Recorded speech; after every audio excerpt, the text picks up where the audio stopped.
The rain fell in sheets, drumming against the pavement of a Chicago street. But I didn't care. I was running. My heart pounded louder than the storm, each beat screaming his name, Jamie. At 35, I thought I'd buried the chaos of love. But that 18-year-old kid had torn open my chest and left me bleeding hope. My name is Ethan Carter, and I'm not the kind of guy who believes in fairy tales. I'm a high school history teacher, the one who stays late grading papers, who listens to kids complain about their parents, their futures, their hearts. I've built a life out of routine: coffee at 6 a.m., lesson plans by 8, and a quiet apartment by 9 p.m. But 3 months ago, Jamie walked into my classroom, and nothing's been the same since. It was a Tuesday in September, the kind of crisp day that makes you think fall might fix everything. Jamie was a senior, new to Lincoln High, with a grin that could stop traffic and eyes that held secrets too heavy for his age. He slouched into the back row, his hoodie pulled low, but there was something about Hyman energy that crackled like a live wire.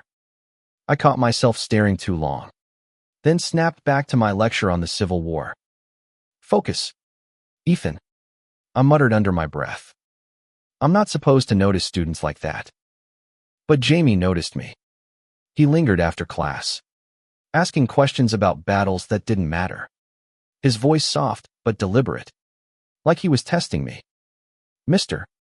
Carter, you ever think history's just people making the same mistakes over and over?" He asked one day, leaning against my desk. I laughed, brushing it off. But his words stuck. He was right. History was a loop, and I was about to get caught in one. Over the next few weeks, Jamie became a constant. He'd stay after school, helping me stack chairs or talking about his life, his mom's endless boyfriends, his dad who left when he was 6, the way he felt like he didn't belong anywhere. I listened, because that's what teachers do. But it was more than that. His vulnerability was a mirror, reflecting the parts of me I'd locked away since I was his age, when I'd learned to hide who I was to survive. I grew up in a small Illinois town where different was a dirty word. At 18, I was in love with a boy named Mark, my best friend, who kissed me under a willow tree one summer night and then pretended it never happened. I spent years rebuilding myself after that, convincing myself love wasn't worth the risk. Now, at 35, I was stable, safe, alone. Jamie was unraveling all of it. One evening, as we sorted old textbooks in the storage room, he looked at me, his blue eyes cutting through the dim light. "You ever been in love, Mr. Carter?" The question hit like a punch. I froze, my hands gripping a dusty book. "Once," I said, my voice barely above a whisper. He stepped closer, too close, and I felt the air shift. "What happened?" he asked. I wanted to tell him everything about Mark, about the shame, about the walls I'd built. Instead, I said, "It didn't work out." He didn't push, but his silence was louder than words. That night, I lay awake, his question echoing in my mind. I was his teacher, his mentor, nothing more. But my heart didn't care about rules. It was waking up, and it terrified me. By October, Jamie was everywhere in my thoughts, my dreams, the empty chair he'd claimed in my classroom. We'd talk for hours, about music, books, the way the world felt too heavy sometimes. He told me he was gay, his voice shaking like he expected me to flinch. I didn't. I told him I was too, the words slipping out before I could stop them. His smile was like sunlight breaking through clouds. But this wasn't a storybook. I was 35. He was 18. And the world doesn't let you forget that kind of gap. Whispers started other teachers, students, parents. "He's too attached to you," my colleague Sarah warned one day.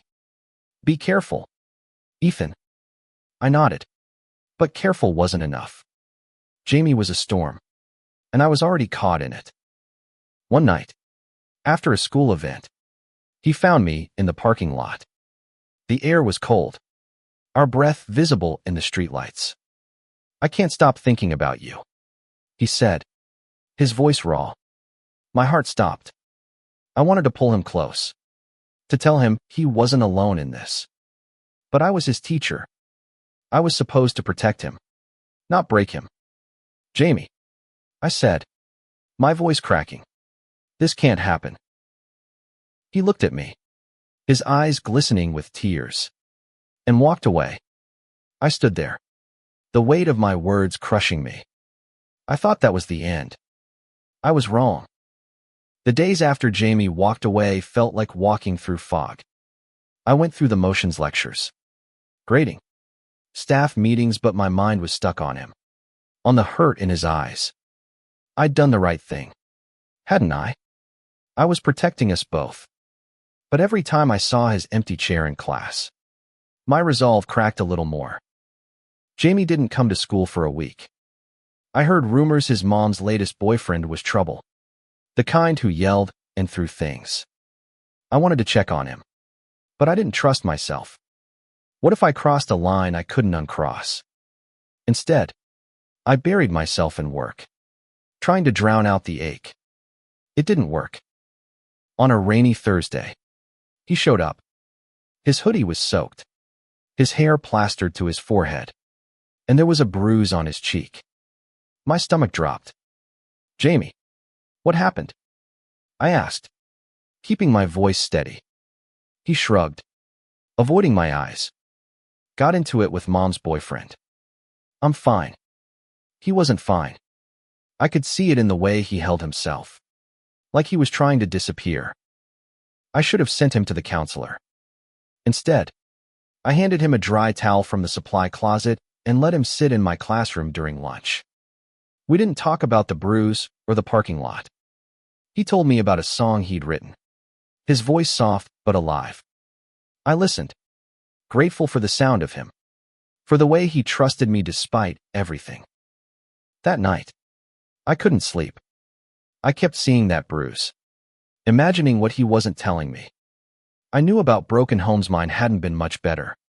My dad's fists had taught me to stay quiet, to hide who I was. Jamie deserved better than silence. The next day, I reported the bruise to the school counselor. Anonymously. It was the responsible thing, but it felt like betrayal. Jamie found out. He cornered me after school, his eyes blazing. "You told someone, didn't you?" he demanded. I nodded, bracing for his anger. Instead, he deflated, his shoulders slumping. "I thought you got me," he whispered. Before I could respond, he was gone, leaving me with a guilt that burned hotter than any crush. The school investigated. Jamie's mom's boyfriend was arrested, and Jamie was sent to live with his aunt in Evanston. I thought that was the end of us, that he'd fade into memory like Mark had. But Jamie wasn't Mark. A week later, I found a note slipped under my classroom door. "I'm sorry. I miss you. Jay." My heart raced as I read it, over and over, until the words blurred. I wanted to call him, to drive to Evanston, to tell him I missed him too. But I didn't. I folded the note and tucked it into my wallet, a secret I carried like a talisman. I told myself it was enough to know he was safe. Winter came, and with it, a hollow kind of peace. I threw myself into teaching, volunteering for every extra duty to keep my mind off him. But Jamie was everywhere, in the music playing on my radio, in the snow piling up outside my window, in the quiet moments when I couldn't lie to myself. I was falling for him, and it was tearing me apart. Then, in January, he came back.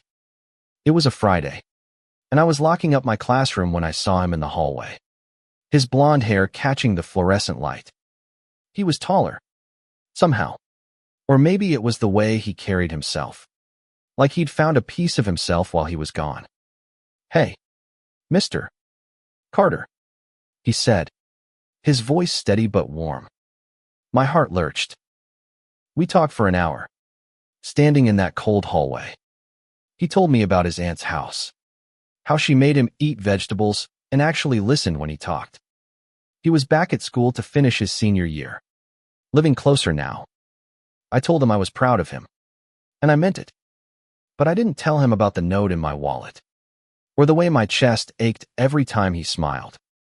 That spring, Jamie became my shadow again. He'd stay after class, not to talk about history, but to share pieces of himself, his dreams of being a musician, his fear of being forgotten. I shared pieces of myself too, things I hadn't told anyone since Mark. It was dangerous, this closeness, but I couldn't pull away. Not when he looked at me like I was the only person who saw him. By April, the rumors were back, louder this time. A parent complained about inappropriate behavior. The principal called me in, his face grim. Ethan, you're a good teacher, but you need to set boundaries, he said. I nodded, my throat tight. I knew he was right, but knowing didn't make it easier. That night, I sat in my apartment, staring at Jamie's note. I had to end this, whatever it was. But ending it felt like losing a part of myself I'd only just found. I didn't know how to let go of him, and I wasn't sure I wanted to. The principal's warning hung over me like a storm cloud, but Jamie was a light I couldn't turn away from. Every time I saw him, my resolve weakened. His laugh, his quick wit, the way he'd hum under his breath when he thought no one was listening, it was all too much. Too alive. I was drowning in him, and I didn't want to be saved. By May, the school year was winding down, and Jamie was graduating. I should have been relieved.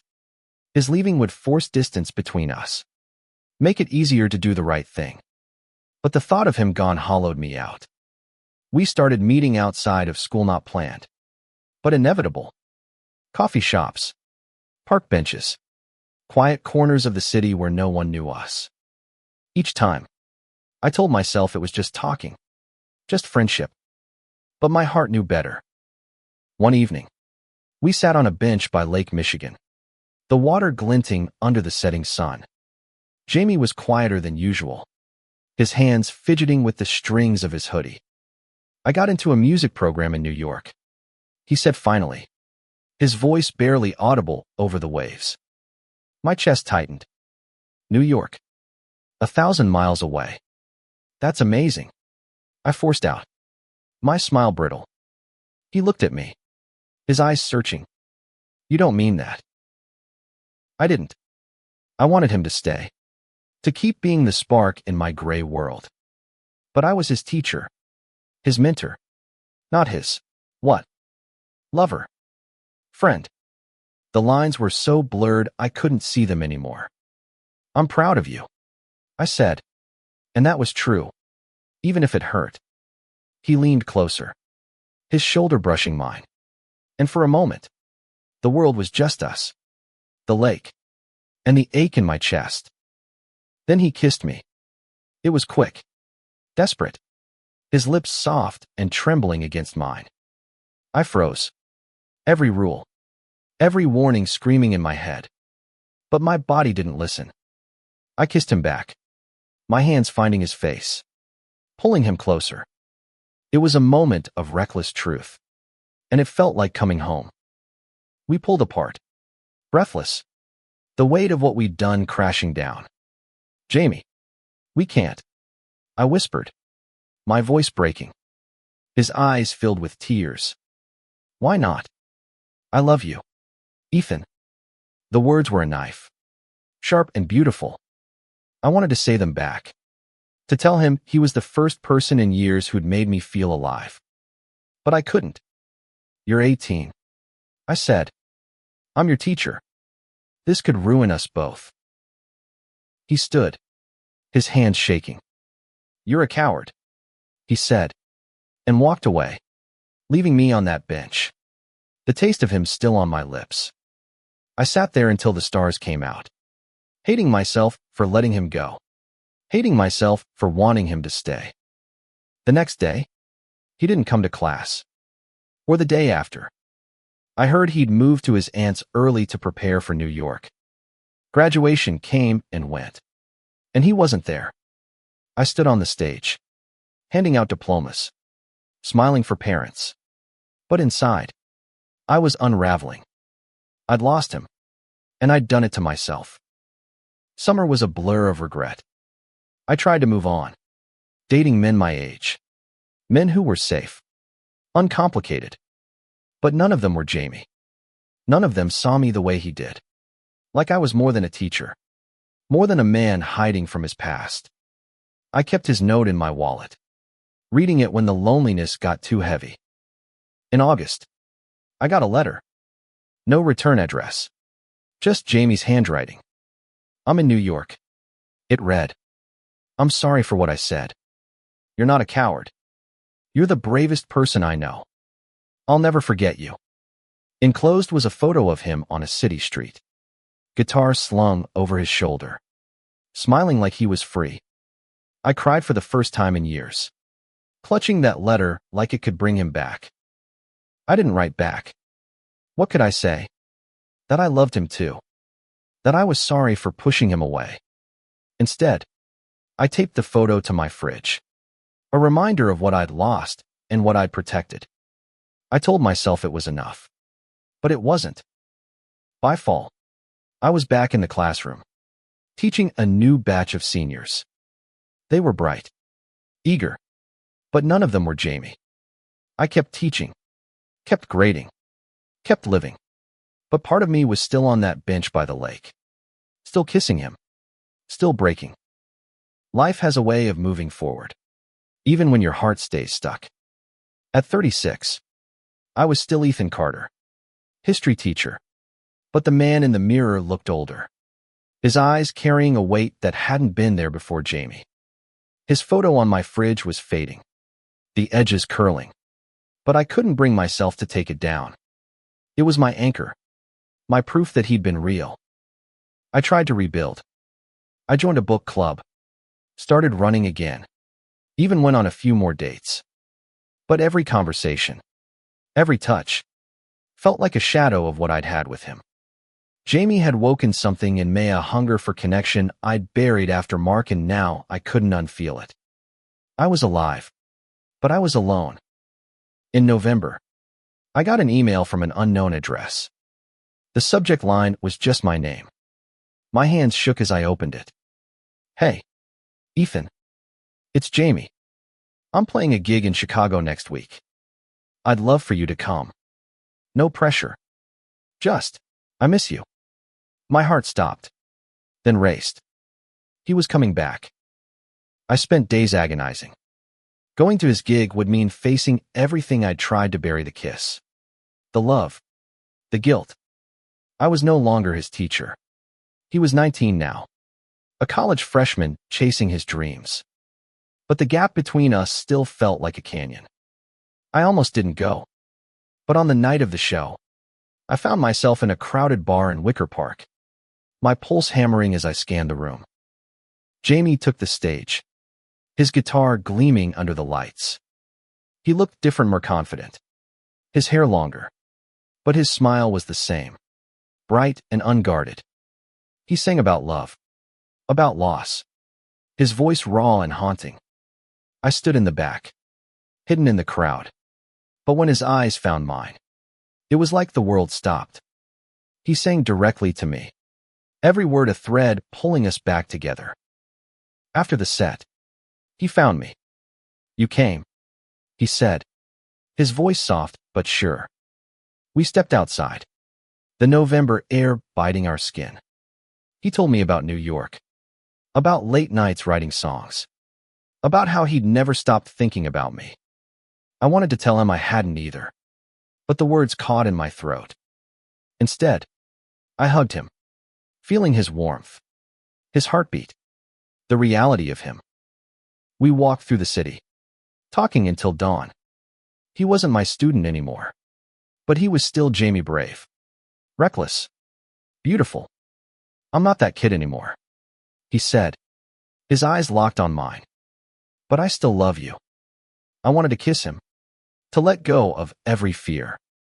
But I didn't. I told him I needed time. And he nodded, like he'd expected it. He left for New York the next day.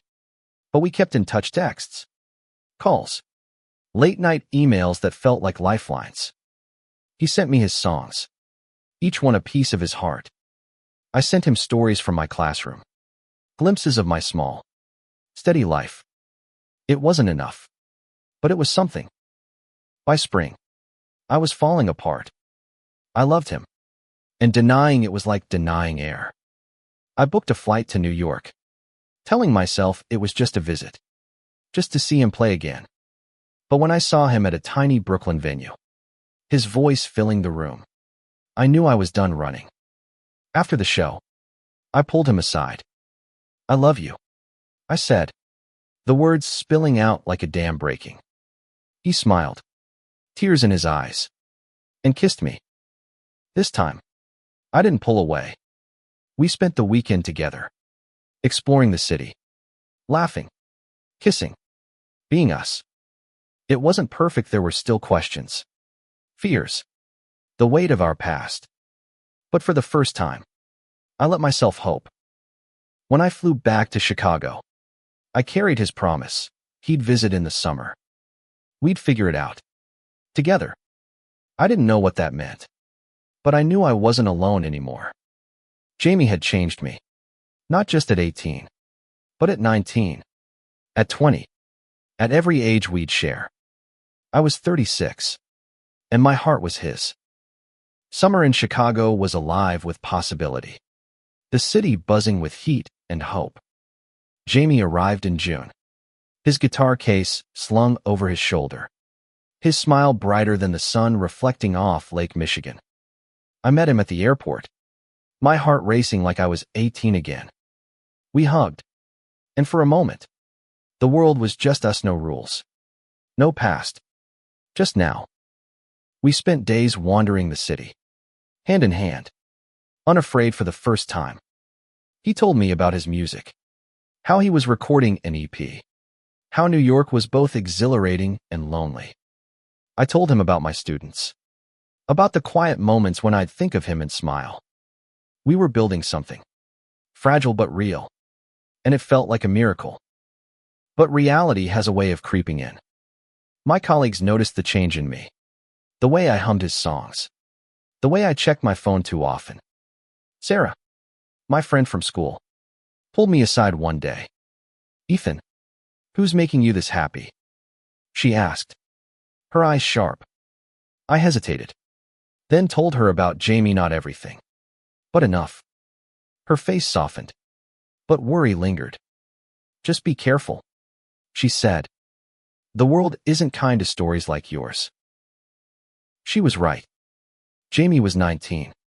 I was 36. And the 17 years between us were a minefield. People would talk, judge, assume. I'd seen it before, whispers about inappropriate relationships, careers ruined, lives upended. But when Jamie looked at me, none of that mattered. He was worth the risk. We spent nights in my apartment, cooking dinner, listening to records, kissing until the world faded away. He wrote a song for me, his fingers strumming softly as he sang about echoes, about love that lingers. I cried, not because I was sad, but because I was whole. For the first time since Mark, I wasn't hiding. But happiness is a fragile thing. In July, a parent from school saw us together at a cafe, holding hands. By the next day, the rumors were flying. The principal called me in again, his face sterner this time. Ethan, I've heard things about you and a former student. My stomach dropped. I didn't lie. I told him Jamie was no longer my student, that we'd waited until he graduated. But the principal's eyes were cold. Perception matters, he said. You're on thin ice. I didn't tell Jamie right away. I didn't want to ruin our summer, our bubble of joy. But he sensed something was wrong. One night, as we lay in bed, He traced circles on my chest and asked, "Are you ashamed of me?" The question cut deep. "Never," I said, pulling him close. But I was scared not of him, but of losing everything I'd built. August brought a choice. Jamie's program in New York was intensifying, and he had to decide whether to stay there full-time or come back to Chicago. "I come back for you," he said, his eyes serious. I wanted to say yes, to beg him to stay, but I couldn't. His dreams were in New York, and I couldn't be the one to hold him back. We fought about it. Our first real fight. "Why won't you ask me to stay?" he yelled, his voice breaking. "Because I love you too much to trap you," I shouted back. He stormed out, and I thought I'd lost him again. But he came back an hour later, tears streaming down his face. "I don't want to lose you," he whispered. We held each other until morning. No answers, just love. By the end of summer, we made a plan. He'd go back to New York, and I'd visit as often as I could. We'd make it work. Long distance. Messy. Real. It wasn't perfect, but it was ours. As I drove him to the airport, his hand in mine, I felt a peace I hadn't known in years. Jamie had given me more than love had given me courage. Long-distance love is a tightrope, and we walked it with trembling steps. Jamie was in New York, chasing his music, while I stayed in Chicago, teaching kids who reminded me of him. We texted every day, called every night, sent voice memos when the ache was too much. His voice, rough from late-night gigs, was my lifeline, but it wasn't the same as having him here. I visited him in October, my first time in New York since college. The city was a whirlwind lights, noise. Life, and Jamie was its heart. He showed me his world, cramped venues, graffiti-covered streets, the tiny apartment he shared with 2 other musicians. We made love in his narrow bed, the city humming outside. And for those few days, I forgot the distance between us. But back in Chicago, the rumors hadn't died. A school board member questioned my conduct, hinting at an investigation. I hadn't done anything wrong. Jamie was no longer my student, but truth didn't matter. Perception did. I started looking for other jobs, just in case. But the thought of leaving teaching broke my heart. It was who I was, or who I'd thought I was before Jamie. He came to Chicago for Thanksgiving, his first holiday away from his aunt. We cooked a turkey, burned the pie, and laughed until we couldn't breathe. But under the joy was tension. He'd heard about the school board, thanks to a friend still at Lincoln High. "Why didn't you tell me?" he asked, his voice sharp. I sighed, rubbing my temples. "I didn't want you to worry." He shook his head. "We're in this together. Ethan, don't shut me out." He was right, and I hated it. I'd spent so long protecting him, protecting myself, that I'd forgotten how to share the load. We talked all night, not just about the rumors, but about user fears, our dreams, our future. He wanted to move back to Chicago after his program ended. I wanted to believe we could make it work, but doubt gnawed at me. What if the world tore us apart? In December, the school board cleared me, but the damage was done. Colleagues looked at me differently. Parents whispered. I started applying to community colleges, hoping a fresh start would quiet the noise. Jamie supported me, his voice steady on our late-night calls. "You're more than a teacher," he said. "You're mine." His words kept me going, but they couldn't erase the fear. By spring, Jamie's EP was gaining traction. A small label wanted to sign him, and he was thrilled. But it meant more time in New York. Maybe a tour. I was proud, but the distance felt heavier. Our calls grew shorter, our texts less frequent. I told myself it was just life, just his career taking off. But I was terrified he was slipping away. In April, I flew to New York again. He was different, busier, distracted, but still my Jamie. We went to a rooftop bar, the city sparkling below us. And he told me about the label, the tour, the pressure. I don't want to lose you in this, he said, his hand squeezing mine. I kissed him, promising we'd make it work. But doubt lingered like a shadow. When I got back to Chicago, I found a job offer from a community college. It was a chance to start over, to escape the rumors. But it meant leaving Lincoln High, the place where I'd met Jamie. I called him, my voice shaking. Take it, he said. You deserve to be happy. I wanted to tell him he was my happiness, but I just said, I love you. Summer came, and with it, a new rhythm. I started at the college, teaching adults who wanted to learn, not just pass. Jamie's tour dates were set, and he'd be gone for months. We promised to make time, to keep us alive. But promises are fragile things. As I watched his plane take off, I wondered if love could survive the distance, or if we were just echoes fading. Jamie's tour stretched into fall, and our connection frayed like an old rope. His texts came late. His calls rushed, filled with apologies and exhaustion. I was proud of him. His songs were on the radio, his name in small print on festival flyers, but pride couldn't fill the emptiness. I was 37 now, teaching at the community college. My life steady but incomplete without him. I threw myself into work, into students who reminded me why I loved teaching. But every night, I'd check my phone, hoping for a message that wasn't just miss you, busy, talk soon. I'd scroll through his social media, watching him live the life he'd dreamed of, wondering where I fit in.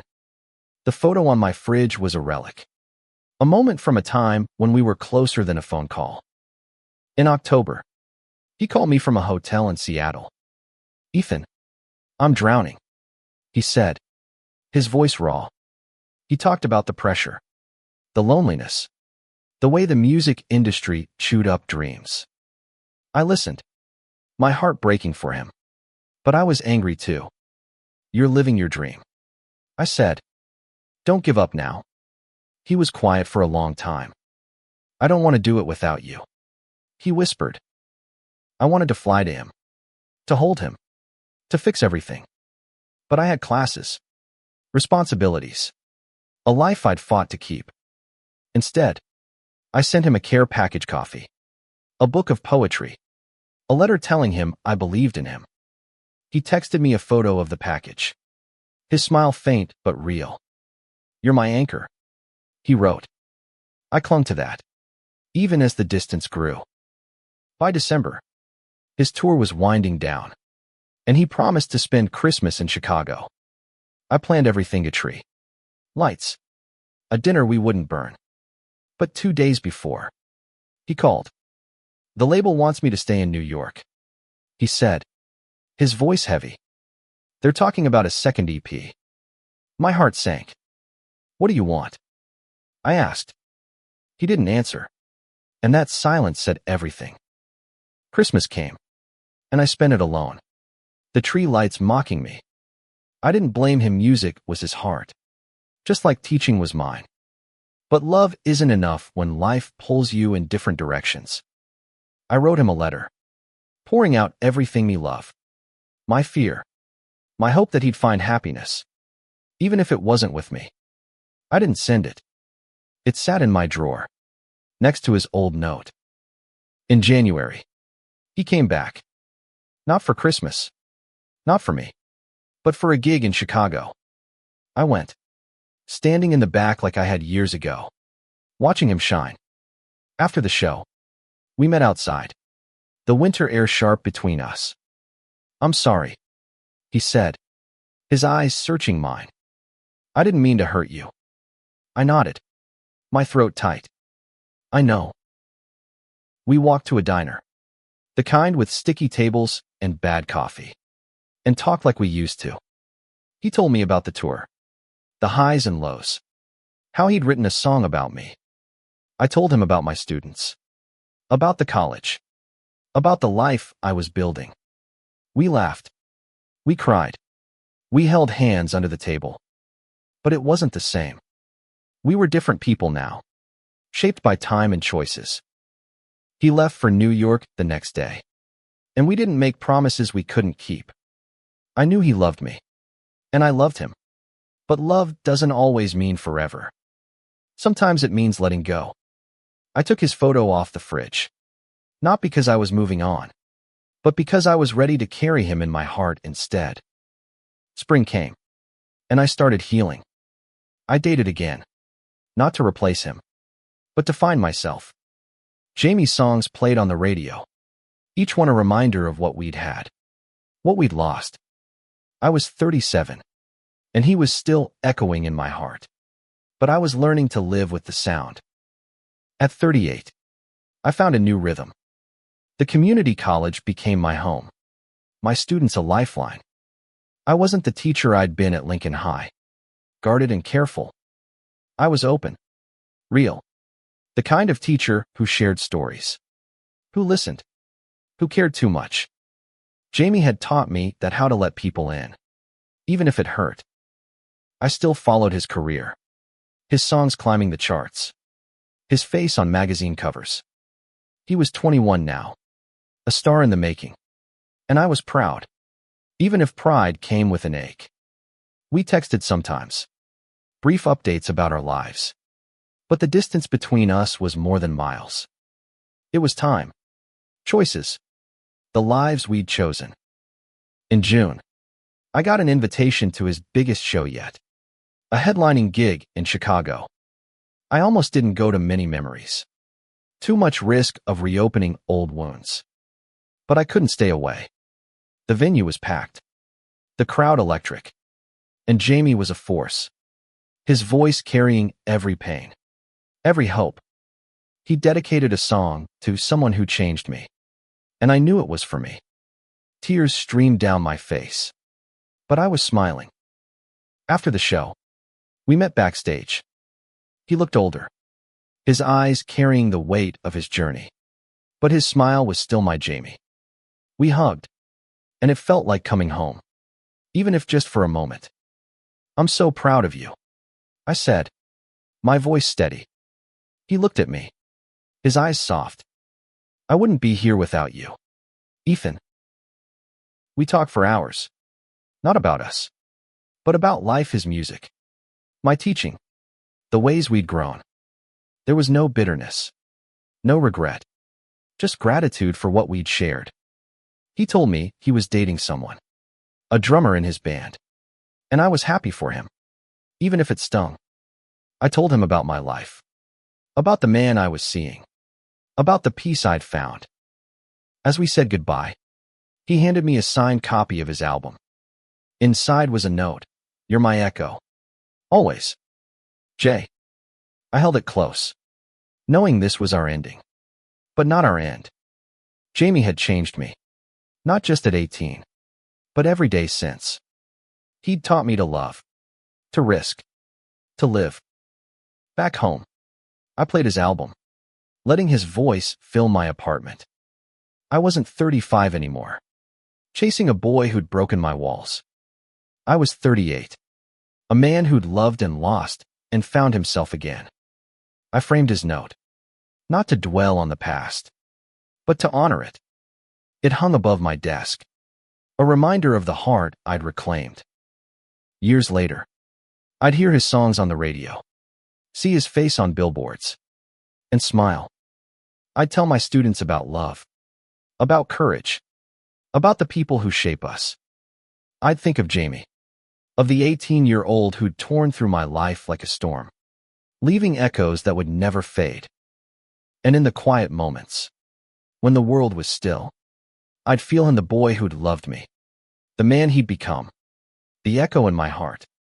We hadn't ended up together, but we'd given each other something better, the strength to be ourselves. For that, I'd always be grateful.